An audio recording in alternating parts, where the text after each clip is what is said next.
اس video کو like کریں، ہمارے چینل کو سبسکرائب کریں اور بیل آئیکن ضرور پریس کریں ہماری نیو ویڈیو سب سے پہلے دیکھنے کے لیے۔ السلام علیکم ورحمۃ اللہ وبرکاتہ، نحمده ونصلی علی رسولہ الکریم، اما بعد فاعوذ باللہ من الشیطان الرجیم، بسم اللہ الرحمن الرحیم، رب اشرح لی صدری ویسر لی امری واحلل عقدۃ من لسانی یفقهوا قولی۔ الحمد للہ المحمود بجمیع المحامد تعظیما وتشریفا وثناء، المتصف بصفات الکمال عزتا وقوة وکبریاء، وبہ نؤمل دفع الکروب شدتا وبلاء۔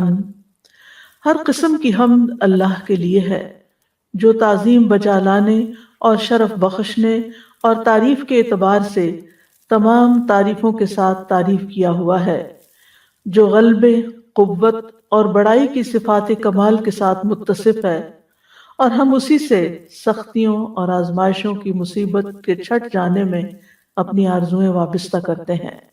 دعا مانگنے سے پہلے اللہ کی حمد و ثنا کرنی چاہیے، اور اس کی دلیل ہمیں انبیاء علیہم السلام کی دعاؤں میں بھی ملتی ہے۔ وہ دعا جس کے ذریعے یونس علیہ السلام نے اللہ سے مدد چاہی اور مشکل سے نکلے، اس میں بھی اللہ کی تعریف تھی، لا الہ الا انت سبحانک۔ وہ دعا جس کے ذریعے ابراہیم علیہ السلام آگ سے صحیح سلامت نکلے، اس کے اندر بھی اللہ کی تعریف تھی، حسبی اللہ و نعم الوکیل، نعم الوکیل، کتنا اچھا کارساز ہے اللہ کی تعریف۔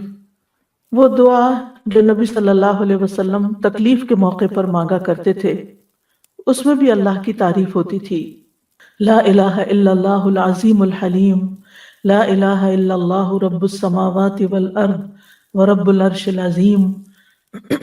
تو ہمیں زندگی میں یہ اصول بنا لینا چاہیے کہ جب بھی ہم دعا کریں، اور خاص طور پر وہ دعائیں جن کے قبول ہونے کے لیے ہم بہت ڈیسپریٹ ہوتے ہیں، تو سب سے پہلے اللہ سبحانہ تعالیٰ کی تعریف کے کلمات کہیں، اللہ سبحانہ تعالیٰ کے خوبصورت ناموں کے ساتھ اللہ کو پکاریں، اور پھر اس کے بعد دعا مانگیں۔ اور دوسری چیز درود شریف، اللہم صلی علی محمد وعلی آل محمد کما صلیت علی ابراہیم وعلی آل ابراہیم انک حمید مجید، اللہم بارک علی محمد وعلی آل محمد کما بارکت علی ابراہیم وعلی آل ابراہیم انک حمید مجید۔ پروگرام قریب و مجیب کے سلسلے میں آج ہم دشمن سے حفاظت کی دعاؤں کے بارے میں پڑھیں گے۔ دشمن سے حفاظت، تو سب سے پہلی دعا سورۃ الممتحنہ کی دعا ہے جو ابراہیم علیہ السلام نے مانگی۔ ارشاد باری تعالیٰ ہے، اے ہمارے رب، پر ہی ہم نے توکل کیے اور تیری ہی طرف ہم نے رجوع کیا اور تیری ہی طرف لوٹنا ہے۔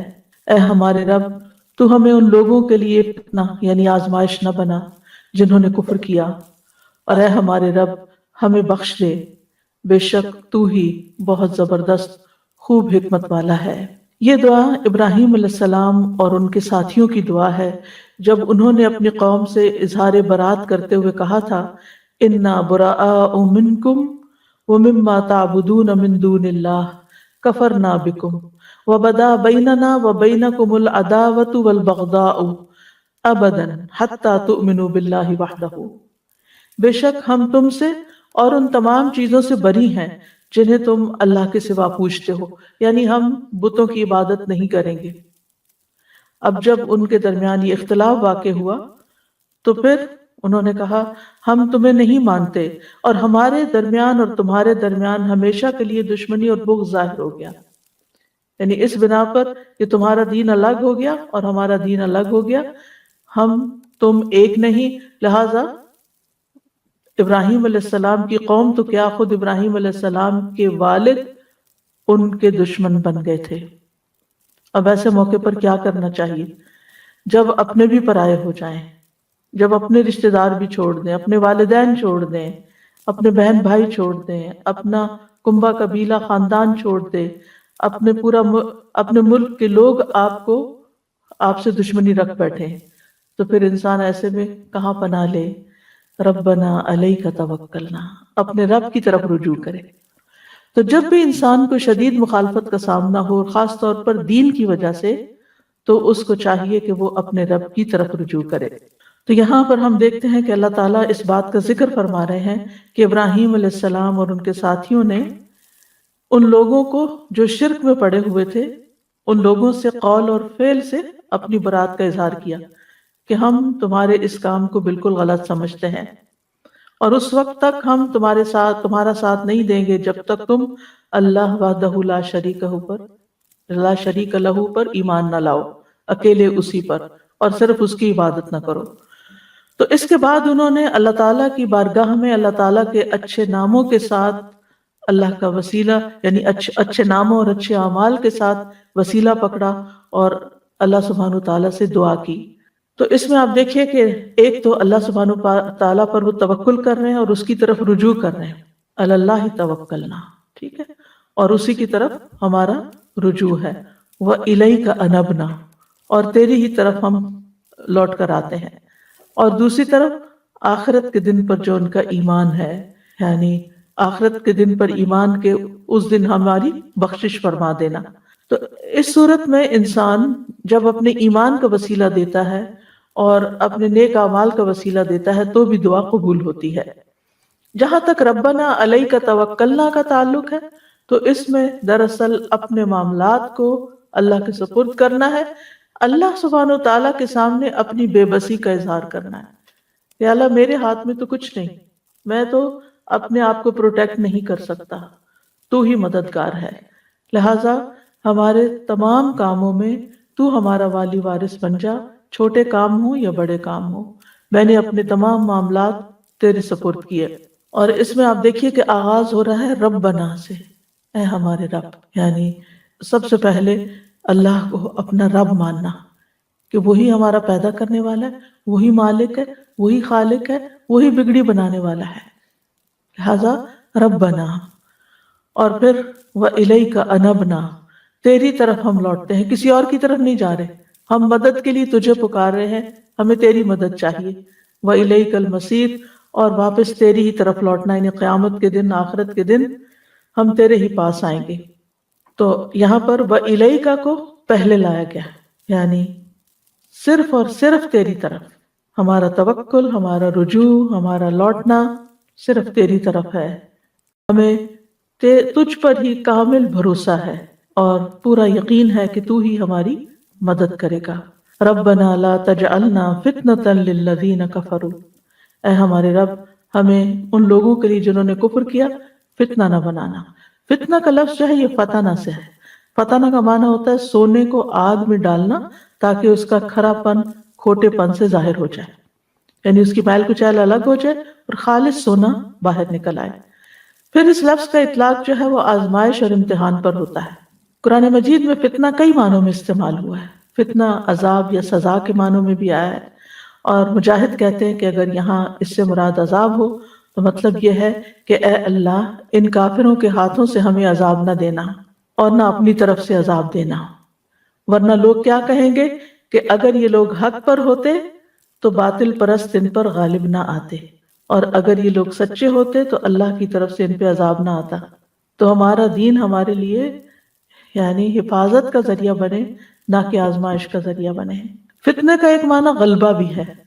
قتادہ کہتے ہیں کہ ابراہیم علیہ السلام نے دعا مانگی کہ اے اللہ تو ان کو ہم پر غلبہ عطا نہ کرنا، کیونکہ وہ تعداد میں بہت زیادہ تھے، پوری قوم ایک طرف تھی اور یہ 2-3 لوگ ایک طرف تھے، کہ یہ ہم پر غالب نہ آ جائیں۔ اور ویسے بھی جو میجورٹی ہوتی ہے وہ اتھارٹی خود بخود ہی بن جاتی ہے، لوگ عام طور پر پھر اسی کی طرف چل پڑتے ہیں کہ اتنے سارے لوگ بے وقوف ہو گئے ہیں، کیا وہ غلط کہتے ہیں، لہٰذا وہ ان کی طرف راغب ہو جاتے ہیں۔ تو یا رب ان کو ہمارے اوپر غالب نہ کرنا، ورنہ لوگ سمجھیں گے کہ یہی حق پر ہے۔ تو یہ دونوں معنی یہاں پر لیے جا سکتے ہیں۔ اور یہاں پر اگر آپ الفاظ پر غور کریں تو کہتے ہیں ربنا لا تجعلنا فتنة للذین کفروا، ہمیں کفر کرنے والے لوگوں کے لیے فتنہ نہ بنانا۔ سوال یہ ہے کہ کفر کرنے والے کو دوسری لفظوں کے کافر کس طرح فتنہ بن سکتا ہے؟ کافر 2 طرح فتنہ بن سکتا ہے، ایک فتنے میں ڈالنے والا اور دوسرا فتنے میں مبتلا یعنی ہونے والا۔ تو مراد یہاں یہ ہے کہ کافر ہم پر مسلط نہ ہو جائے، یعنی وہ فتنہ نہ بنے ہمارے لیے، فتنے میں نہ ڈالے، اور پھر یہ کہ دین پر عمل سے نہ ہمیں روک دیں، یا یہ کہ ہمیں ان سے کوئی خوف نہ ہو، اور اسی طرح مسلمانوں کے لیے کافر فتنہ نہ بنے، یعنی ان کی ترقی دیکھ کر، ان کی دنیا کی کامیابی، ان کے مال و متاع دیکھ کر مسلمان جو ہیں ان سے فتنے میں مبتلا نہ ہو جائے، یعنی نہ ہم ان کے لیے فتنہ بنے اور نہ وہ ہمارے لیے فتنہ بنے۔ یعنی ہم ان کے لیے فتنہ کیسے بن سکتے ہیں؟ مغلوب ہو کر، یا یہ کمزور ہو کر، یا اس کے علاوہ جب مسلمان کوئی ایسا کام کرتے ہیں جو اسلام کے خلاف ہوتا ہے تو غیر مسلموں کو یہ کہنے کا موقع مل جاتا ہے کہ ہم اس ایسے دین سے رہے، ہمیں ایسا دین نہیں چاہیے۔ گویا ہم ان کو دین کی طرف آنے یا دین کی سے اٹریکٹ ہونے سے رکاوٹ بن جاتے ہیں، اور یوں ہم ان کے لیے فتنہ بن جاتے ہیں۔ نبی صلی اللہ علیہ وسلم نے بھی ایک دعا مانگی ہے، وَلَا تَجْعَلْ مُصِيبَتَنَا فِي دِينِنَا وَلَا تَجْعَلِ الدُّنْيَا أَكْبَرَ هَمِّنَا، کہ اے اللہ ہمیں ہمارے دین میں کوئی مصیبت نہ دینا، یعنی دین ہمارے لیے مصیبت نہ بنے، اور ہم دین کے لیے ایسی مصیبت نہ بنے کہ لوگ دین کی طرف نہ آئیں ہماری بدعمالیوں کی وجہ سے۔ اور ویسے بھی آپ دیکھیں کہ وَالْفِتْنَةُ أَكْبَرُ مِنَ الْقَتْلِ، فتنہ جو ہوتا ہے وہ قتل سے بھی بڑی چیز ہے۔ ایک اور جگہ آتا ہے وَالْفِتْنَةُ أَشَدُّ مِنَ الْقَتْلِ، فتنہ قتل سے بھی زیادہ سخت چیز ہے۔ وَاغْفِرْ لَنَا رَبَّنَا، اے ہمارے رب ہمیں بخش دے، یعنی ہم نے جو غلط کام کیے ہیں ان پر ہماری بخشش فرما، یعنی ہم اپنی طرف سے دین پر چل رہے ہیں لیکن پھر بھی غلطیاں ہو رہی ہیں تو ہمیں معاف کر دے، اور ہماری غلطیوں کی وجہ سے تو ہم کو سزا نہ دینا، نہ دنیا میں نہ آخرت میں، اور ہمارے گناہوں پر پردہ ڈال دے۔ یعنی کہ غفرہ کا مطلب ہوتا ہے ڈھانک دینا، یعنی ہمارے عیب چھپا دے، وہ عیب کہ جو دوسروں کے لیے فتنہ بن سکتے ہیں اور دوسرے ہماری وجہ سے دین کی طرف آنے سے رک سکتے ہیں۔ اور اس میں آپ دیکھیے کہ اس دعا میں بار بار ربنا کی تکرار ہو رہی ہے، کہ اس سے انسان کے دل کو ایک سکون ملتا ہے، یعنی جب انسان اللہ تعالیٰ کو پکارتا ہے اور اللہ کے ناموں کے ساتھ پکارتا ہے تو یہ پکارنا بھی اس کے لیے سکون کا باعث بنتا ہے۔ اور اسی طرح انسان بار بار اپنی عاجزی کا بھی اظہار کرتا ہے، یا اللہ ہم کچھ نہیں، تو ہی ہمارا رب ہے، تو ہی ہمارے لیے راستہ نکالے گا۔ انک انت العزیز الحکیم، بے شک تو غالب ہے، حکمت والا ہے۔ یعنی ہم تجھ سے کیوں مانگتے ہیں؟ کیونکہ تو ایسی ہستی ہے جسے کوئی شکست نہیں دے سکتا، تو ہی سب پر اوور پاور کرتا ہے، اور کوئی تجھے ہرا نہیں سکتا، کوئی تجھ سے جیت نہیں سکتا۔ اور الحکیم، تیرے سارے فیصلے حکمت پر مبنی ہیں، تو جو کچھ کرتا ہے وہ بالکل درست کرتا ہے، اس لیے ہم تیری ہی طرف رجوع کرتے ہیں۔ تو یہاں اللہ تعالیٰ کے غلبے کو حکمت کے ساتھ ملا کر بیان کیا گیا ہے کہ بعض اوقات کسی کے پاس طاقت ہوتی ہے، غلبہ ہوتا ہے، اور وہ اس کو مس یوز کرتا ہے، لیکن اللہ سبحانہ وتعالیٰ ایسا نہیں کرتا، وہ اپنے قوت کو، قدرت کو، طاقت کو، قضاء و قدر، ہر چیز کو حکمت کے ساتھ بندوں پر نافذ کرتا ہے۔ تو اس دعا کے اندر بہت سی سیکھنے کی باتیں ہیں۔ پہلی بات یہ کہ مشکل وقت میں اللہ سبحانہ وتعالیٰ ہی کی طرف رجوع کرنا چاہیے۔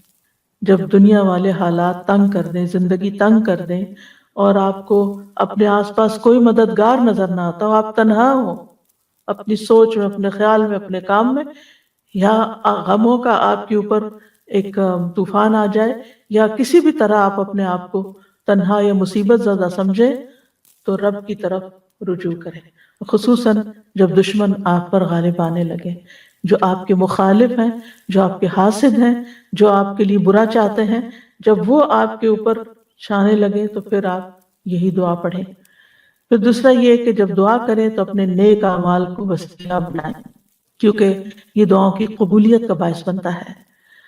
اور دعا کی مناسبت سے اللہ تعالیٰ کے اسماء حسنہ کا ذکر کریں، یعنی اگر کوئی چیز، کوئی راستہ نہیں کھل رہا تو آپ یا فتاح، اے کھولنے والے۔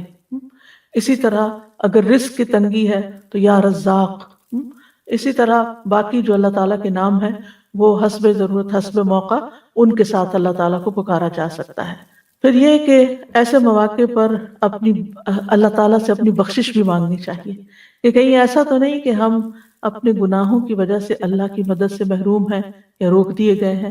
یعنی اللہ کی مدد تو اور اللہ کی رحمت تو عام ہے، لیکن کس تک نہیں آتی؟ جس کے بیچ میں اللہ اور بندے کے بیچ میں حجاب ہوتا ہے یا رکاوٹ ہوتی ہے، اور وہ حجاب گناہوں کی وجہ سے ہوتا ہے. پھر اسی طرح یہ ہے کہ دعا میں سب سے اہم مقصد جو ہو اس کو پہلے بیان کرنا چاہیے. یعنی جیسے انہوں نے فساد پھیلانے والے لوگوں کے مقابلے میں اپنی حفاظت، نجات اور اپنے دین کی حفاظت کی دعا کی، اور پھر یہ کہ دعا میں بار بار اللہ تعالیٰ کی صفت ربوبیت کی تکرار بھی کی جا سکتی ہے. یعنی بار بار یا رب، ربنا، ربی، یعنی بار بار انسان دعا کے اندر ہر بات کے اندر یا رب یا رب یا رب اس کی تکرار کرے، زیادہ دفعہ بھی اس کو پکارے. اور اللہ تعالیٰ کی جو ربوبیت ہے وہ دو طرح کی ہوتی ہے، ایک عام ربوبیت ہوتی ہے اور ایک خاص ربوبیت ہوتی ہے. عام ربوبیت ساری مخلوق کو حاصل ہے، انسان، جن، چرند پرند، حیوان، فرشتے، اللہ سب کا رب ہے. لیکن خاص ربوبیت اللہ کے مومن بندوں کو حاصل ہوتی ہے جب وہ اللہ کے اس نام کے ساتھ وسیلہ پکڑتے ہیں اور اللہ سے دعائیں مانگتے ہیں تو پھر ان کی دعائیں قبول ہوتی ہیں. اور دعا جو ہے وہ نیک لوگوں کا ہتھیار ہے.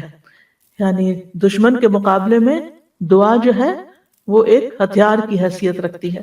یعنی جب آپ کے پاس کسی کا مقابلہ کرنے کے لیے کچھ بھی نہیں، آپ خالی ہاتھ ہیں، آپ کمزور ہیں، دعا آپ کو سب سے زیادہ اسٹرینتھ دیتی ہے، آپ کے اندر قوت پیدا کرتی ہے.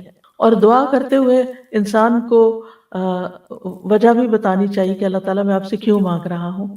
جیسے میں کہا نا کہ انک انت العزیز الحکیم، ہم تیری طرف اس لیے آئے ہیں کہ تو غالب ہے، تو حکمت والا، تو سب کچھ کر سکتا ہے. حکیم کا ایک معنی حاکم بھی کیا گیا، یعنی حکم تیرا ہی چلتا ہے، اس لیے ہم تیری طرف رجوع کرتے ہیں، تجھ پر بھروسہ کرتے ہیں، کیونکہ ہمارا یہ یقین ہے کہ تو کر سکتا ہے. اسی طرح آپ دیکھیے کہ پیغمبروں کی دعاؤں سے ہمیں یہ پتہ چلتا ہے کہ جب وہ دعا مانگتے تھے تو وہ جزیات کے ساتھ بھی دعا مانگتے تھے. یعنی وہ کس طرح کہ جو ان پر اللہ کی نعمتیں ہوتی تھی ان کا ذکر کر کے.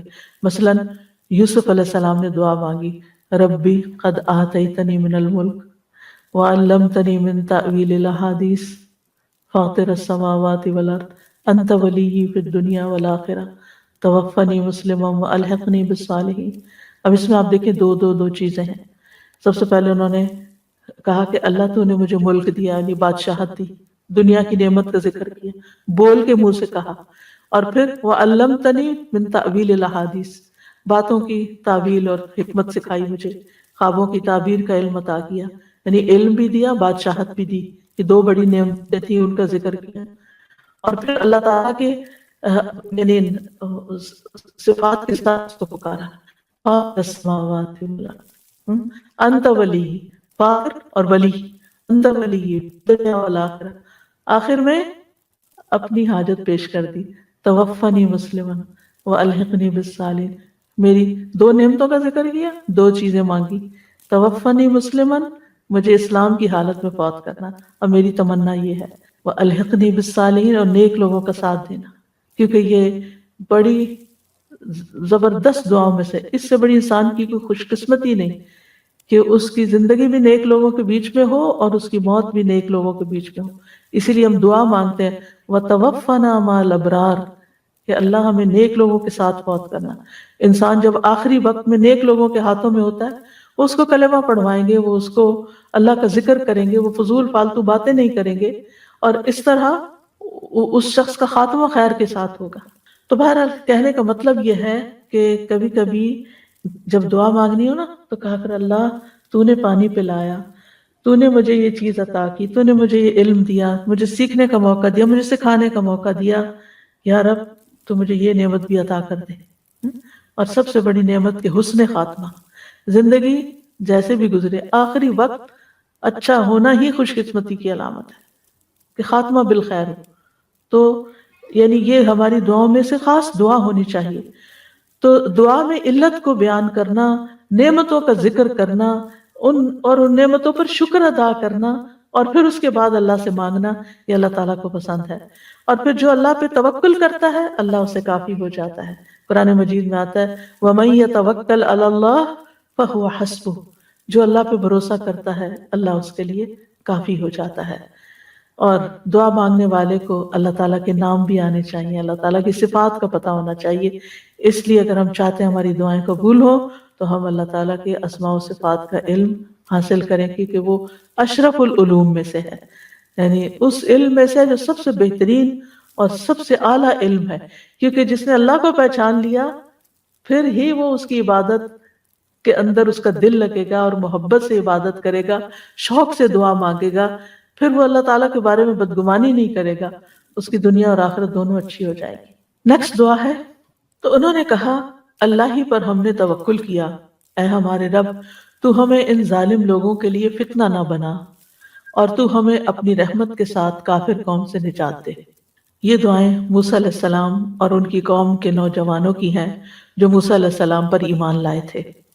اللہ تعالیٰ نے موسیٰ علیہ السلام کو واضح نشانیاں دے کر فرعون اور اس کی قوم کی طرف بھیجا تھا جو بنی اسرائیل پر بہت ظلم و ستم کر رہے تھے. لیکن موسیٰ علیہ السلام کے واضح معجزات، چمکتا ہاتھ، عصا کا اژدہا بن جانا اور دیگر معجزات دیکھ کر بھی، اور پھر خاص طور پر جادوگروں کی شکست کھانے کے باوجود وہ ایمان نہیں لائے، یعنی فرعون اور اس کے سردار جو تھے، سوائے اس کی قوم کے چند نوجوان لوگوں کے. اور دوسری طرف فرعون کا ظلم اور بڑھ گیا، بجائے اس کے کہ وہ معجزے دیکھ کر ایمان لے آتا اور زیادہ ظالم بن گیا. تو بنی اسرائیل نے موسیٰ علیہ السلام سے شکوہ کیا کہ آپ کے آنے سے پہلے بھی ہمیں اذیتیں دی گئیں، ہم سمجھتے تھے کہ آپ آئے ہیں اب ہماری نجات ہوگی، اب پھر ہمارے اوپر فتنہ آ گیا ہے، مصیبت آ گئی ہے. تو موسیٰ علیہ السلام نے ان کو صبر اور توکل کی تلقین کی کہ اگر تم واقعی مسلمان ہو اور تمہارا یہ دعویٰ ہے کہ تم اللہ پہ ایمان رکھتے ہو تو پھر اسی پہ بھروسہ کرو، وہ ضرور تمہیں نجات عطا کرے گا. موسیٰ علیہ السلام کی قوم کے نوجوانوں نے یعنی موسیٰ علیہ السلام کی نصیحت کو نہ صرف یہ کہ قبول کیا بلکہ اس کے مطابق دعا بھی مانگی، زبان سے بھی اقرار کیا کہ ہم صرف اللہ ہی پر توکل کرتے ہیں، اور اے اللہ ہمیں ظالم لوگوں کے لیے فتنہ نہ بنانا کہ وہ ہم پہ غالب آ جائیں اور وہ یہ سمجھنے لگے کہ وہی حق پر ہے.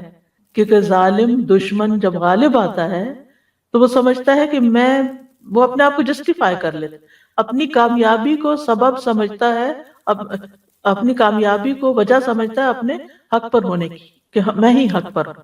تو انہوں نے کہا کہ یا رب ہمیں ان کے ہاتھوں عذاب نہ دے اور اس کافر قوم سے نجات دے.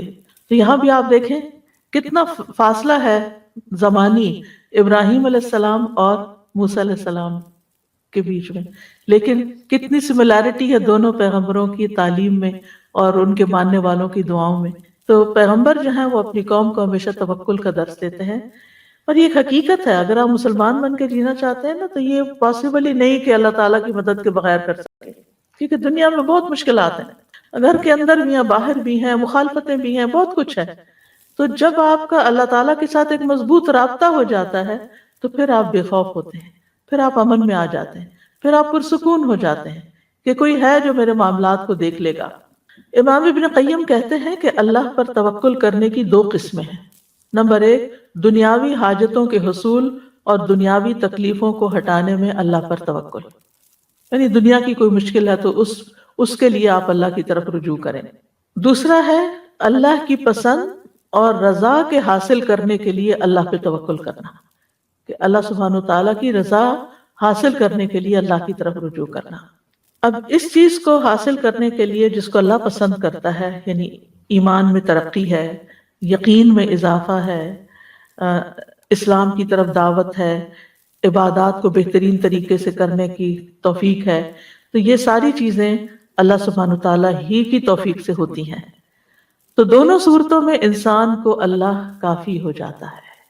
یعنی جب بندہ اللہ پہ توکل کرتا ہے جیسے کہ توکل کرنے کا حق ہے تو اللہ اس کو کافی ہو جاتا ہے. اور ضروری نہیں کہ انجام اس صورت میں ہو جس کو آپ پسند کرتے ہیں، بلکہ انجام اس صورت میں ہوتا ہے جس کو اللہ پسند کرتا ہے، جس کے ساتھ وہ راضی ہوتا ہے.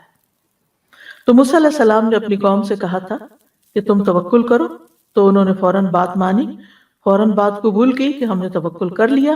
اور یہاں بھی آپ دیکھیں کہ دعا میں جتنی بھی باتیں ہیں ان سب میں سب سے پہلے توکل ہی کی بات کی، توکل کو مقدم رکھا. ربنا لا تجعلنا فتنة للقوم الظالمین، اے ہمارے رب ہمیں ظالم قوم کے لیے فتنہ نہ بنا۔ پیچھے اس کی وضاحت ہو چکی ہے کہ ان کو ہم پر مسلط نہ کرنا کہ وہ ہمیں تکلیفیں پہنچائیں، یہاں تک کہ ہمیں ہمارے دین سے پھیر دیں، اور ہمیں ان کے لیے فتنہ نہ بنا کہ وہ ہماری وجہ سے دین سے پھر جائیں یا دوسروں کو دین سے پھیر دیں، اور وہ یہ کہیں کہ اگر یہ لوگ حق پر ہوتے تو ہم پر مسلط نہ کیے جاتے اور ہم ان کو تکلیف نہ پہنچا سکتے۔ وَنَجِّنَا بِرَحْمَتِكَ مِنَ الْقَوْمِ الْكَافِرِينَ، اور ہمیں اپنی رحمت کے ساتھ کافر قوم سے نجات دے دے۔ ہم ان سے بچنا چاہتے ہیں کیونکہ فرعون کا ظلم بڑھ چکا تھا۔ اب یہاں پر انہوں نے اللہ تعالیٰ کی رحمت کو وسیلہ بنایا ہے، یعنی دعا کی قبولیت میں ایک چیز یہ ہوتی ہے کہ آپ اللہ تعالیٰ کے کسی نام کو وسیلہ بنائیں، یا کسی اپنے نیک کام کو وسیلہ بنائیں، یا پھر اللہ تعالیٰ کی کسی صفت کو وسیلہ بنائیں، اور اس میں خاص طور پر اللہ تعالیٰ کی رحمت، کیونکہ اس سے انسان کی مصیبتیں دور ہوتی ہیں۔ یعنی جب انسان کہتا ہے نا کہ یا اللہ یا رحمان یا رحیم یا حی یا قیوم برحمتک استغیث ونجنا برحمتک، تو جہاں جہاں رحمت کا ذکر ہے وہاں اس رحمت کی وجہ سے اللہ تعالیٰ کی یعنی پھر جب ہم پکارتے ہیں تو اللہ کی رحمت جوش میں آتی اور اللہ تعالیٰ مہربانی فرماتا ہے۔ اور اس میں بھی آپ دیکھیں کہ انہوں نے جان کی سلامتی نہیں مانگی کہ یا اللہ فرعون ہماری جان نہ لے لے، بلکہ کیا کہا، ہمیں نجات دے کافر قوم سے، یعنی ہمارے دین کو بچا لے۔ دین کی جو سلامتی تھی وہ مقدم رکھی۔ اگر جان بچ جاتی اور دین سلامت نہیں، جیسے کہ آپ دیکھیں کتنی ہی جگہوں پر آج کے دور میں بھی، اگر آپ کو معلوم ہو کہ چائنا میں مسلمانوں کے ساتھ کیا ہوا، فلپین میں کیا ہوا، برما میں کیا ہوا، اس کے علاوہ روسی جو ریاستیں تھی پہلے مسلمان تھی، یعنی مسلمان ریاستوں پر جب حملہ ہوا تقریباً 20 لاکھ ایک جگہ پر مار دیے گئے، اور جو بچے ان کو کوئی اجازت نہیں تھی کہ وہ اپنے گھر میں قرآن بھی رکھیں یا نماز پڑھیں یا داڑھی رکھیں یا حجاب پہنیں۔ اسپین میں مسلمانوں کے ساتھ کیا ہوا، یعنی یو نیم اٹ، ہم کبھی شکر ادا نہیں کرتے اس امن کی نعمت کا کہ اللہ نے دین اور جان اور ایمان سلامت رکھا ہوا ہے۔ ورنہ آج کے دور میں بھی، اس صدی میں اور پچھلی صدی میں، اگر آپ اس ساری تاریخ کا جائزہ لیں کہ جہاں جہاں مسلمانوں پر جبر کر کے ان کو ان کے دین سے پھیرا گیا اور جو نہیں مانے ان کو ختم ہی کر دیا گیا، تو یہ بڑی اہم دعاؤں میں سے ہے، وَنَجِّنَا بِرَحْمَتِكَ مِنَ الْقَوْمِ الْكَافِرِينَ۔ تو اس دعا سے ہمیں یہ پتہ چلتا ہے کہ توکل جو ہے وہ ایمان کا تقاضا ہے۔ اگر آپ کا اللہ پر توکل ہے تو اس کا مطلب ہے کہ آپ کے اندر ایمان ہے۔ اور دعا کرنا جو ہے یہ توکل کے منافی نہیں کہ ہم نے اللہ پہ بھروسہ کیا تو بس، نہیں، ہم نے بھروسہ کیا ہے لیکن اس کے ساتھ ہم اللہ کی رحمت کو، اللہ کو پکارتے ہیں اس کی رحمت کا واسطہ دیتے ہوئے۔ اور دعا میں ربنا علی اللہ توکلنا، اللہ پر ہم نے توکل کیا، تو یہ توکل کرنا ایک عبادت ہے، دل کی عبادت ہے۔ یہ عبادت کا ایک وسیلہ دے رہے ہیں کہ اللہ چونکہ ہم نے تجھ پہ توکل کیا ہے لہذا تو ہمیں دشمنوں سے نجات دے۔ اور ویسے بھی یہ کہ فتنوں سے پناہ مانگتے رہنا چاہیے کہ اللہ تعالیٰ ہمیں عافیت میں رکھے اور کسی فتنے میں مبتلا نہ کرے، کیونکہ فتنہ انسان کی دین، ایمان، ہر چیز کے لیے نقصان دہ ہوتا ہے۔ کبھی بھی فتنوں میں نہ کودیں۔ نبی صلی اللہ علیہ وسلم کی دعاؤں میں سے تھا نعوذ باللہ من الفتن ما ظہر منہا وما بطن، ہم اللہ کی پناہ لیتے ہیں فتنوں سے بچنے کے لیے، جو ظاہری ہیں اور جو چھپے ہوئے ہیں، ہر طرح کے۔ اس دعا سے بھی یہ پتہ چلتا ہے کہ مومن کے اوپر جب حالات مشکل ہو جاتے ہیں تو اس کا طرز عمل کیا ہوتا ہے، اور وہ کس طرح اللہ تعالیٰ کی طرف رجوع کرتا ہے اور اللہ کے ہاں پناہ لیتا ہے۔ اور اس میں اس دعا کے ساتھ بھی مشابہت ہے جو نوح علیہ السلام نے مانگی تھی، رب ان قومی کذبونی فافتح بینی وبینہم فتحا ونجنی ومن معی من المؤمنین۔ اے میرے رب، بے شک میری قوم نے مجھے جھٹلا دیا ہے، پس تو میرے درمیان اور ان کے درمیان فیصلہ کر دے، کھلا فیصلہ، اور مجھے اور میرے ساتھ جو ایمان والے ہیں انہیں بچا لے۔ تو یہ نوح علیہ السلام کی دعا بھی اس دعا سے ملتی جلتی ہے، جس میں وَنَجِّنَا مِنَ الْقَوْمِ الظَّالِمِينَ، تو انہوں نے کہا تھا وَنَجِّنِي وَمَن مَّعِيَ مِنَ الْمُؤْمِنِينَ۔ اب سوال یہ پیدا ہوتا ہے کہ ہمارے دشمن کون ہیں؟ تو سب سے بڑا دشمن تو شیطان ہے، ٹھیک ہے نا، شیطان کے وسوسے اور شیطان کی چالیں جو انسان کو کسی نہ کسی طرح اپنے گھیرے میں لینے کی لیتی رہتی ہیں. تو اللہ تعالیٰ قرآن مجید میں فرماتے ہیں ان الشیطان لکم عدو فاتخذوہ عدوا، بے شک شیطان تمہارا دشمن ہے، تم اسے دشمن سمجھو. اس دشمن کو پہچاننا بھی ضروری ہے اور اس سے بچنا بھی ضروری ہے. پھر اسی طرح وہ لوگ جو اپنے کفر میں سخت اور پکے ہوتے ہیں وہ ایمان لانے والوں کے دشمن بن جاتے ہیں. اللہ تعالیٰ فرماتے ان الکافرین کانوا لکم عدوا مبینا، بے شک کافر تمہارے کھلے دشمن ہیں. یعنی جیسے نبی صلی اللہ علیہ وسلم کو جنہوں نے انکار کیا اور پھر اس کے بعد چاہے وہ مشرکین مکہ میں سے تھے یا یہود میں سے تھے، اور ان کی دشمنی آپ دیکھتے ہیں کہ کس طرح مختلف طریقوں سے سامنے آئی. قرآن مجید کا مطالعہ کریں، کتنی غزوات ہوئیں، کس کس طریقے سے انہوں نے دھوکے دیے. پھر اسی طرح آپ دیکھیں کہ منافقین جو ہیں وہ مومنوں کے دشمن ہوتے ہیں. قرآن مجید میں آتا ہے سورۃ المنافقون میں ہم العدو فاحذرہم، وہ دشمن ہے ان سے محتاط رہیے، یعنی بچ کے رہیے. یعنی دشمن وہ ہوتا ہے جو ایک وہ ہوتا ہے جو سامنے آ کے حملہ آور ہوتا ہے، ایک وہ ہوتا ہے کہ جو چھپ کے حملہ کرتا ہے جس سے انسان امن میں نہیں رہ سکتا، اس سے محتاط رہنا ضروری ہوتا ہے. اور پھر یہ ہے کہ کچھ ایسے ہوتے ہیں جو بظاہر آپ کے دوست بنے ہوئے ہوتے ہیں لیکن اندر سے وہ آپ کو کاٹ رہے ہوتے ہیں. تو جتنے بھی دشمن ہوں انسان کے ان میں سے 3 جو ہیں وہ شدید ترین ہیں، جیسے شیاطین جن، منافقین اور کفار. لیکن اس کے علاوہ انسان کے گھر میں بھی بعض اس کے دشمن ہو سکتے ہیں، جس کے بارے میں سورۃ تغابن میں آتا ہے ان من ازواجکم و اولادکم عدوا لکم فاحذروہم.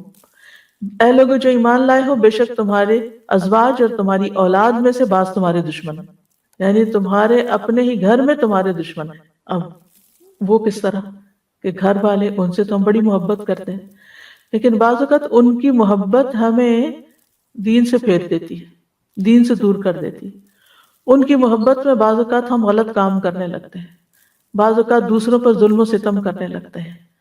اب ایک چھوٹی سی مثال ہے، بہت چھوٹی، کہ جیسے ساس بہو کے جھگڑے میں چاہے بہو کا قصور ہو یا نہ ہو اسی کو قصوروار بنا دیا جاتا ہے، اور بیٹا چاہے ظالم ہو چونکہ بیٹا ہے، اپنا ہے، لہذا یعنی کہ غیر منصفانہ طور پر لوگ اس کا ساتھ دیتے ہیں.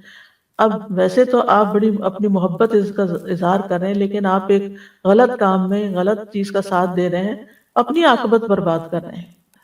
پھر اسی طرح آپ دیکھیے کہ بعض اوقات انسان ان کے آرام، آسائش اور ان کی دنیاوی خواہشات کو پورا کرنے کے لیے حرام حلال میں تمیز نہیں کرتا، اور اس طرح وہ یعنی ہمارے نجات کا سبب بننے کی بجائے الٹا مصیبت کا سبب بنتے ہیں. ناجائز کاموں کا انسان ارتکاب کر لیتا ہے. اور اسی طرح ازواج بھی بعض اوقات یعنی کچھ شوہر رشوت نہیں لینا چاہتے یا غلط کام نہیں کرنا چاہتے لیکن بیویوں کے مطالبات ایسے ہوتے ہیں کہ جس میں انہیں مجبور ہو کر پھر حرام کی طرف قدم اٹھانا پڑتا ہے. اور بھی بہت سی چیزیں ہو سکتی ہیں. بہرحال جو دشمن سخت ترین دشمن ہیں اور جن سے ہر حال میں بچنا چاہیے، جس میں شیاطین جن و انس ہیں، اور ایسے لوگ جو آپ کے دین کے دشمن ہیں، اور ایسے جو اوپر سے تو آپ کے ساتھ ہیں مگر اندر سے آپ کے جاسوس ہیں یا منافق ہیں یا اندر سے وہ مخلص نہیں ہے. تو ان سب کے مقابلے کے لیے سب سے پہلا کام کرنے کا جو ہے وہ توکل ہے، کہ انسان اس چیز کے پیچھے نہ پڑا رہے، تجسس نہ کرتا رہے کون میرا دشمن ہے کون نہیں ہے، کون میرے ساتھ ہے کون میرے اس میں نہ پڑے، بلکہ کیا کرے، اپنا معاملہ اللہ کے سپرد کر دے. فَوَّضْتُ أَمْرِي إِلَى اللَّهِ. اللہ تعالیٰ اپنے نبی کو فرماتے ہیں یا ایھا النبی حسبک اللہ ومن اتبعک من المؤمنین. اے نبی آپ کے لیے بھی اور ایمان لانے والوں کے لیے جنہوں نے آپ کی پیروی اختیار کی، اللہ کافی ہے. آپ ان کا مقابلہ نہیں کر سکتے لیکن یہ اللہ کا مقابلہ نہیں کر سکتے. جب اللہ ان کو پکڑے گا تو پھر یہ آپ کو نقصان نہیں دے سکتے. اور جو اللہ پہ بھروسہ کرتا ہے اللہ اس کو کافی ہو جاتا ہے، اس کو پھر اللہ کے سوا کسی اور کی مدد کی ضرورت نہیں رہتی. اور یاد رکھیے توکل کرنے والے کو اللہ کے اذن کے بغیر کوئی مخلوق نقصان نہیں دے سکتی. قُل لَن يُصِيبَنَا إِلَّا مَا كَتَبَ اللَّهُ لَنَا هو مولانا وعلی اللہ فلیتوکل المؤمنون. ان سے کہیے ہمیں اگر کوئی مصیبت آئے گی تو بس وہی جو ہمارے مقدر میں لکھی ہے، وہی ہمارا سرپرست ہے، اور مومنوں کو اللہ ہی پر توکل کرنا چاہیے. پھر آپ دیکھیں واللہ خیر حافظا، دوسری چیز انسان کو یہ سمجھ چاہیے، حفاظت اللہ ہی کی حفاظت ہے، اور اللہ تعالیٰ بہترین حفاظت کرنے والا ہے، جیسا کہ یعقوب علیہ السلام نے اپنے بیٹوں کے بارے میں فرمایا تھا. یوسف علیہ السلام کی حفاظت کس نے کی؟ موسیٰ علیہ السلام کی حفاظت کس نے کی؟ جب ان کی ماں نے انہیں کاسکٹ میں ڈال کے دریا کے سپرد کر دیا تھا، کس نے حفاظت کی؟ اللہ نے حفاظت کی. یوسف علیہ السلام کو گہرے کنویں میں پھینک دیا گیا، اللہ نے کس طرح بچایا. اتنی اوپر سے کوئی چھلانگ بھی لگائے نا خود سے بھی تو حشر ہو جائے بندے کا. کہاں یہ کہ انہیں پکڑ کے پھینک دیا گیا کہ انہیں پتہ نہیں کہ وہ کہاں گر رہے ہیں. کس نے بچایا؟ کوئی ہڈی پسلی نہیں ٹوٹی، کوئی خراش تک نہیں آئی، اللہ نے بچایا. پھر ایک لمبی جدائی کے بعد ان کی واپسی ہوئی، اتنے 40 سال کے بعد واپس لوٹے تھے، یعنی ان کے والد. تو کس نے ان کو بچایا؟ اللہ نے بچایا. 40 سال ماں باپ کے بغیر، اپنی فیملی کے بغیر، مسلمانوں کے بغیر، یعنی وہ جس ملک میں تھا وہاں کوئی مسلم نہیں تھے، کوئی مسجد نہیں تھی، کوئی لیکچر نہیں تھے، کوئی ماحول نہیں تھا، کچھ بھی نہیں تھا، لیکن اپنا ایمان کیسے سلامت رکھا. وہاں بھی انہیں یاد تھا کہ وہ کس کی اولاد ہیں، اور انہیں یاد تھا کہ وہ ان کا دین کیا ہے، اور وہ سارے ماحول کے باوجود ایمان پر ہے. زلیخا کے شر سے انہیں کس نے بچایا؟ لولا ان رأى برہان ربی، اللہ نے بچایا. ابراہیم علیہ السلام کی حفاظت کس نے کی؟ جب کہا گیا حرقوا، اس کو آگ میں جلا دو، وانصروا آلہتکم ان کنتم فاعلین، اور اپنے معبودوں کی مدد کرو اگر تم کچھ کرنے والے ہو. قلنا یا نار کونی بردا وسلاما علی ابراہیم، ہم نے کہا ہے آگ تو ابراہیم پر سراسر ٹھنڈک اور سلامتی بن جائے. یہ کرنے والا کون تھا؟ اللہ ہی تھا. پھر آپ دیکھیے کہ سلیمان علیہ السلام کو اللہ تعالیٰ نے عظیم بادشاہت دی تھی، جنات کو ان کے تابع کر دیا تھا، وہ جو حکم دیتے تھے بجا لاتے تھے، عجیب و غریب کام وہ کر دیتے تھے. تو ان کی جو سرکشی تھی اور ان کی جو طاقت تھی، آپ کو معلوم ہے سلیمان علیہ السلام کی مجلس میں کتنا طاقتور جن بیٹھا، جس نے کہا کہ صرف آنکھ جھپکنے کی دیر میں ملکہ بلقیس کا تخت اٹھا کے لا سکتا ہوں. اتنے بڑے جن کو، یا وہ جو بھی مخلوق تھی، یعنی آج تک کوئی اتنی سائنس اینڈ ٹیکنالوجی ترقی کر چکی، آج تک کوئی ایسی چیز ایجاد نہیں ہوئی کہ جو اتنی دیر میں اتنا بڑا تخت اتنی دور سے اٹھا کے آپ تک پہنچا دے. ٹھیک ہے آپ کے الفاظ ایک جگہ سے دوسری جگہ چلے جاتے ہیں، لیکن چیزیں نہیں جا رہی اس طرح. شاید آئندہ کبھی ایسے ہو، لیکن اتنے طاقتور جن سے سلیمان علیہ السلام کو کوئی خطرہ نہیں تھا. ہمیں تو کوئی سچی جھوٹی بھی کہہ دینا کہ اس عمارت میں جن ہے، تمہارا خوف سے برا حال ہو جائے. لیکن سلیمان علیہ السلام ان سے کام لیتے تھے، اور طاقتور جنوں سے کام لیتے تھے. پھر آپ دیکھیں کہ عیسیٰ علیہ السلام کی حفاظت کس نے کی؟ ان کو کس نے بچا کے اٹھا لیا جبکہ رومی سپاہی جو تھے وہ گھیرا ڈال چکے تھے، بچ نکلنے کی کوئی صورت نہیں تھی. خود رسول اللہ صلی اللہ علیہ وسلم کو غار میں کس نے محفوظ کیا تھا؟ الا تنصروه فقد نصرہ اللہ اذ اخرجہ الذین کفروا ثانی اثنین اذ ہما فی الغار اذ یقول لصاحبہ لا تحزن ان اللہ معنا. اللہ نے حفاظت کی تھی. تو اللہ اپنے بندوں کی ہر شر والی چیز سے حفاظت کرتا ہے، اور حفاظت اور پروٹیکشن اللہ سے مانگنی چاہیے. پچھلے دنوں ایک قصہ سننے کا اتفاق ہوا، اس کی صداقت تو اللہ ہی بہتر جانتا ہے، لیکن جو شخص بیان کر رہا تھا وہ بہت ہی یقین اور صداقت کے ساتھ کہ کس طرح امریکہ میں ایک تبلیغی جماعت آئی، اور وہ پیدل جماعت تھی، تو وہ کہیں نہ کہیں کسی کھلی جگہ ٹینٹ لگا لیتے تھے رات کو، اور پھر کبھی مسجد میں اور لوگوں کو اسلام کی دعوت دیتے تھے. تو وہ کہتے ہیں کہ وہ ایک چرچ کے باہر جو پارکنگ لاٹ ہوتی ہے وہاں انہوں نے خیمہ لگا لی.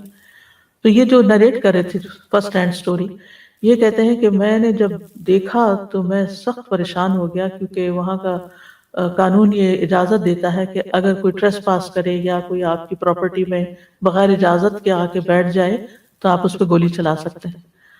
تو کہتے ہیں کہ جب جو ہی مجھے پتا چلا تو میری ٹانگیں کانپ رہی تھی، اور میں فوراً پہنچا کہ آپ جلدی یہاں سے اٹھیں ورنہ آپ کی جان خطرے میں ہے. کہتے ہیں کہ جو ان کا لیڈر تھا وہ بڑے سکون اطمینان کے ساتھ بیٹھا رہا، مسکراتا رہا، اور اس نے کہا کہ آپ بھی آئیں، بیٹھیں، کھانا کھائیں، کچھ نہیں ہوتا، اللہ کی زمین ہے اور ہم اس پہ بیٹھے ہیں۔ تو خیر اس کے بعد یہ ہوا کہ وہی بات ہوئی کہ 3-4 ٹرک آ گئے، بہت سارے لوگ آ گئے، انہوں نے گولیاں برسانی شروع کر دی، اور یہ جو صاحب تھے اندر، یہ دیکھنے والے بھی اور جو جماعت تھی، انہوں نے صرف یہ دعا پڑھی، وَجَعَلْنَا مِن بَيْنِ أَيْدِيهِمْ سَدًّا وَمِن خَلْفِهِمْ سَدًّا فَأَغْشَيْنَاهُمْ فَهُمْ لَا يُبْصِرُونَ۔ کہتے ہیں کہ ساری گولیاں کہیں اور ہی چلی گئیں، ایک گولی ان پر نہیں پڑی۔ پھر آخر وہ اتر کے آئے وہاں اندر اور دیکھا کہ یہ کیا ہو رہا ہے، تو ان کو تو ایک طرح خراش بھی نہیں آئی، تو وہ کہنے لگے کہ یہ کیا معاملہ ہے۔ تو انہوں نے کہا کہ یہاں کیوں ہو تم؟ انہوں نے کہا کہ ہم اس طرح مسافر ہیں اور ہم نے اپنا خیمہ یہاں لگایا ہے، اور تو بہرحال وہ سارا قصہ پورا یہ ہوا کہ وہ بہت زیادہ مرعوب ہوئے، پتہ نہیں پھر مسلمان ہوئے یا نہیں، آگے کی مجھے کہانی نہیں معلوم، لیکن وہ اس بات پر بہت ہی حیران تھے کہ ہم تو یہ دیکھنے آئے کہ جو اندر لوگ ہیں وہ مرے بھی ہیں کہ نہیں، تو یہاں تو ایک بھی نہیں، کچھ بھی نہیں ہوا کسی کو۔ تو یعنی آج کے دور میں بھی بعض اوقات اس طرح کے واقعات ہو جاتے ہیں کہ کوئی بچہ ہو آخری منزل سے اوپر کئی سٹوری سے گرتا ہے اور وہ بالکل صحیح سلامت ہوتا ہے، اور یعنی بچانے والا اللہ ہے۔ تو اگر کسی بھی خوف اور دہشت کے موقع پر آپ پورا بھروسہ اللہ پہ کر لیں، اللہ کو پکاریں، اور مچھلی کا قصہ جو یونس علیہ السلام کا وہ تو سب جانتے ہیں کہ مچھلی کے پیٹ میں جا کے باہر نکلنا، اور ریسنٹلی بھی ایک واقعہ پیش آیا اس کے، تو بلکہ میں نے کلپ بھی دیکھا تھا کہ کس طرح وہ اندر سے اس کو نکالا گیا انسان کو۔ یعنی ہم اگر آپ دیکھیں کہ اس وقت بھی ہمارے آس پاس بہت سے خطرات ہو سکتے ہیں، ہم کہیں چل رہے ہیں، ہم کہیں سفر کر رہے ہیں، ہمیں تو پتہ بھی نہیں ہوتا کہ کس طرح اللہ سبحانہ وتعالیٰ ہماری جان بچا دیتا ہے، کس طرح حفاظت کرتا ہے۔ جب ہم سو جاتے ہیں ہمیں کچھ پتہ ہوتا ہے ہمارے پاس کون سا کیڑا مکوڑا چل رہا ہے، لیکن کس طرح ایک نظام کے تحت اس نے ہمارے کانوں کو پروٹیکٹ کیا ہوا ہے کہ اندر جو ویکس ہے اتنی کڑوی ہے کہ کوئی کیڑا مکوڑا اندر جانے کی ہمت نہیں کرتا، اس کو دور سے ایسی اسمیل آتی ہے کہ وہ اندر نہیں گھستے سوائے وہ کن کھجور کے جو شاید، لیکن عمومی طور پر آتے تھے۔ اسی طرح باقی بھی جنات ہیں، حیوانات ہیں۔ ہم لوگ تو یہاں بہت ایک پروٹیکٹڈ قسم کے ماحول میں رہتے ہیں، لیکن بہت سے لوگ زمین پہ سوتے ہیں، ان کے پاس چھت نہیں ہوتی، جھگیوں میں سو رہے ہوتے ہیں، کسی وحشی جانور کے آنے سے کوئی چیز روکنے والا دروازہ بھی نہیں ہوتا، جھگیاں ایسی ہوتی ہیں کہ کپڑا ڈالا ہوا ہوتا ہے سامنے، کوئی چیز پروٹیکٹ نہیں کرتی، لیکن اللہ تعالیٰ بچاتا ہے۔ تو اللہ سبحانہ و تعالیٰ ہی کی حفاظت ہوتی ہے، لہٰذا جتنے بھی مختلف طرح کے ہمارے دل میں خوف ہے نا وہ نکال دینے چاہیے، یہ کہنا چاہیے اللہ میرا تجھ پر بھروسہ، اور اللہ خیر حافظہ، اللہ ہی بہترین حفاظت کرنے والا ہے۔ لا تحزن ان اللہ معنا، اللہ ہمارے ساتھ ہے۔ یعنی بعض اوقات ہوتا ہے نا کسی کو گھبراہٹ ہوتی ہے، انگزائٹی شروع ہو جاتی ہے، پریشانی شروع ہو جاتی ہے کہ معلوم نہیں اب کیا ہو جائے گا، اب تو میں زندہ نہیں بچ سکتا، لیکن اگر زندگی ہے تو وہ بچا لے گا، اور اگر زندگی نہیں تو کوئی بچا نہیں سکتا۔ بعض لوگوں کو سانپ کاٹ جاتا ہے اور وہ نہیں مرتے کیونکہ اللہ بچاتا ہے، ابھی زندگی ہے۔ بعض لوگ آپ دیکھیں کہ کتنی دور تک بیماری میں چلے جاتے ہیں کہ ڈاکٹر جواب دے دیتے ہیں اور زندگی ہوتی ہے تو پھر سانس پڑ جاتے ہیں، پھر لوٹ آتے ہیں۔ قرآن مجید میں آتا ہے لَهُ مُعَقِّبَاتٌ مِّن بَيْنِ يَدَيْهِ وَمِن خَلْفِهِ يَحْفَظُونَهُ مِنْ أَمْرِ اللَّهِ، ہر شخص کے آگے اور پیچھے اللہ کے مقرر کردہ نگران ہوتے ہیں جو اللہ کے حکم سے اس کی حفاظت کرتے ہیں۔ مجاہد کہتے ہیں کہ ہر انسان پر ایک فرشتہ مقرر ہے جو نیند کی حالت میں اور جاگتے ہوئے اس کی جنات، انسانوں اور کیڑے مکوڑوں سے حفاظت کرتا ہے، سوائے اس چیز کے جس کی اللہ نے اجازت دی تو وہ پہنچ کے رہتی ہے۔ یعنی اگر کوئی نقصان دینے والی چیز نے آنا ہے وہ آ جائے گی، لیکن ادروائز حفاظت کے لیے اللہ نے بتا دیا کہ فرشتے مقرر ہیں۔ کعب احبار کہتے ہیں اگر اللہ عز و جل نے تم پر فرشتے مقرر نہ کیے ہوتے جو تمہارے کھانے، تمہارے پینے، تمہارے پردے کی چیزوں میں تمہارا دفاع نہ کرتے تو یقیناً جن تم کو اچک کے لے جاتے۔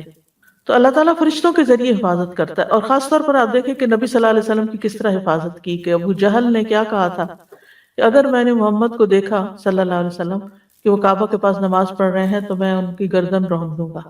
تو اسے کہا گیا کہ وہ محمد ہے، وہ کہنے لگا مجھے تو نظر نہیں آ رہے۔ تو رسول اللہ صلی اللہ علیہ وسلم نے فرمایا اگر وہ ایسا کرتا تو فرشتے سب کے سامنے اسے پکڑ لیتے، اور جب اسے بتایا گیا کہ اس ڈائریکشن میں اور اس نے آنے کا ارادہ کیا تو اس کو آگ نظر آئی وہاں سامنے، تو وہ کوئی نقصان نہیں دے سکا۔ تو اللہ سبحانہ تعالیٰ کی جو حفاظت ہے اس میں ابن رجب کہتے ہیں کہ اللہ تعالیٰ دو طرح بندوں کی حفاظت کرتا ہے. ایک ان کی دنیا کی مصلحتوں کی حفاظت، جیسے ان کے جسم، جان، مال سب کی حفاظت، اور جیسے دشمنوں کے خلاف حفاظت، اور دوسرے ان کے دین ایمان کی حفاظت. یعنی ایک دنیا کی حفاظت، دنیاوی چیزوں کی، اور ایک دین ایمان کی حفاظت. تو دین ایمان کی حفاظت جو ہے، اس میں جیسے دل کو شبہات اور شکوک و شبہات سے بچاتا ہے، کیونکہ وہ دل میں اگر دین کے کسی بھی چیز کے بارے میں شک آ جائے تو نفاق کی طرف لے جاتا ہے. یعنی فی قلوبہم مرض، کس کے بارے میں کہا گیا؟ منافقین. تو شکوک و شبہات جو ہے یہ ایک بیماری ہوتے ہیں، اور ایسے لوگ پھر منافقت کی طرف چل جاتے ہیں. پھر اسی طرح شہوات، خواہشات اگر دل میں وہ پیدا ہو جائیں تو وہ بھی انسان کو دین میں پھر انسان کمپرومائز کرنے لگتا ہے. تو اللہ سبحانہ وتعالی انسان کو وسوسوں سے بچاتا ہے، انسان کے ایمان کو مضبوط کرتا ہے، اور اسی طرح اللہ تعالیٰ بندوں کی عقل اور قوت کی حفاظت بھی کرتا ہے، صحت کی حفاظت کرتا ہے. بعض سلف صالحین کہتے ہیں کہ عالم کی عقل زائل نہیں ہوتی. ابھی ریسنٹلی وہ نسیم بہن کی ڈیتھ ہوئی ہے، ماشاءاللہ حافظ قرآن تھی، یہاں کی گریجویٹ تھی، الہدا سے ہی انہوں نے کیا تھا. تو سیٹرڈے کو ان کی وفات ہوئی، اور وفات کے وقت ماشاءاللہ ان کی بہنیں، ان کے دوست ان کے پاس تھیں. تو بتا رہے ہیں کہ تھوڑی دیر پہلے تک بھی وہ باتیں کر رہی تھی، معافی مانگ رہی تھی اور باتیں کر رہی تھی، کلمہ پڑھ رہی تھی، استغفار کیا، توبہ معافی کی. یعنی آخری لمحے تک ان کی عقل سلامت تھی. یعنی کہ حالانکہ کافی ایجڈ بھی تھی اور بہت عرصے سے شدید بیمار بھی تھی. بندہ بیمار ہو تو اس کی ویسے ہی عقل کام نہیں کرتی، اتنی تکلیف میں ہو، ہر 2 گھنٹے بعد مارفین لگ رہی تھی، لیکن اس پین میں بھی اور درد میں بھی کلمہ بھی نصیب ہوا، بے ہوش نہیں تھی، صحیح سلامت عقل کام کر رہی تھی. یہ اللہ کی دی ہوئی حفاظت ہوتی ہے، اور یہ اللہ کے کلام کی برکت سے ہوتی ہے. جتنا زیادہ آپ قرآن پڑھتے ہیں، ذکر کرتے ہیں، تو اللہ سبحانہ وتعالیٰ اسی طرح آپ کی حفاظت فرماتے ہیں. جی ایک رات پوری ان کو نیند نہیں آتی تھی، رات بھر قرآن پڑھتی رہی، 16 پارے ان کے ہو گئے. پھر آپ دیکھیے کہ تو بعض علماء کہتے ہیں کہ جو قرآن کو حفظ کر لیتا ہے اور جمع کر لیتا ہے، اس کی عقل قائم رہتی ہے. یعنی اللہ تعالیٰ اس قرآن کی، کیونکہ اس کے سینے میں قرآن ہے، تو اس کی عقل کو زائل ہونے سے بچا لیتا ہے. ابو طیب الطبری جو تھے 100 سال کی عمر سے آگے بڑھ گئے تھے، یعنی 100+ ہو گئے تھے، لیکن وہ اپنی عقل اور قوت سے فائدہ اٹھا سکتے تھے. ایک دن انہوں نے کشتی سے زمین پر قوت سے چھلانگ لگائی تو ان کو اس پر ملامت کی گئی کہ آپ کو ایسا نہیں کرنا چاہیے تھا. تو انہوں نے کہا یہ وہ اعضاء ہیں جن کی ہم نے بچپن میں نافرمانیوں سے حفاظت کی، تو اللہ نے ہمارے لیے ہمارے اعضاء کی بڑھاپے میں حفاظت کی.